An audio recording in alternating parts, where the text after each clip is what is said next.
ମୁଁ ଗୋଟିଏ ଗୁରୁत्वपूर्ण प्रश्न उठाइବାକୁ चाहे कहीं प्रत्येक थर नुआ सरकार आसिले सबुठारु प्रथमे रंग बदला जाए। सरकारी ऑफिस बस बोर्ड और योजना मान रंग बदलवाई कोटी कोटी टंका खर्च करा जाए। यही टंका आम परी आम लोकंकर टैक्स द्वारा आसूची। यही धनटी शिक्षा स्वास्थ्य पेयजल रास्ता सुरक्षा और चाकरी सृष्टि व्यवहृत होगा उचित। केवल और साइन बोर्ड रंगाई नुहे सरकार माने केवल रंग बदलवाई चयन होइछि कि नहीं।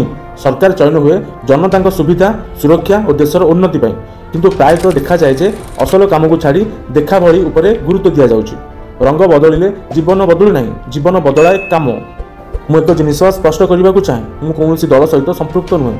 मु कथार विश्वास करे पार्टी जहाँ भी हो व्यक्ति ठीक और सत्यवान हवा दरकार। एक भल नेता जी जनता पाई सठिक मनस्कृति सहित काम करिଥାଏ। आम पाखरे एक बहुत शक्तिशाली अधिकार अच्छी, आमर भोट। एक भोट देशर दिग बदलाई पारे।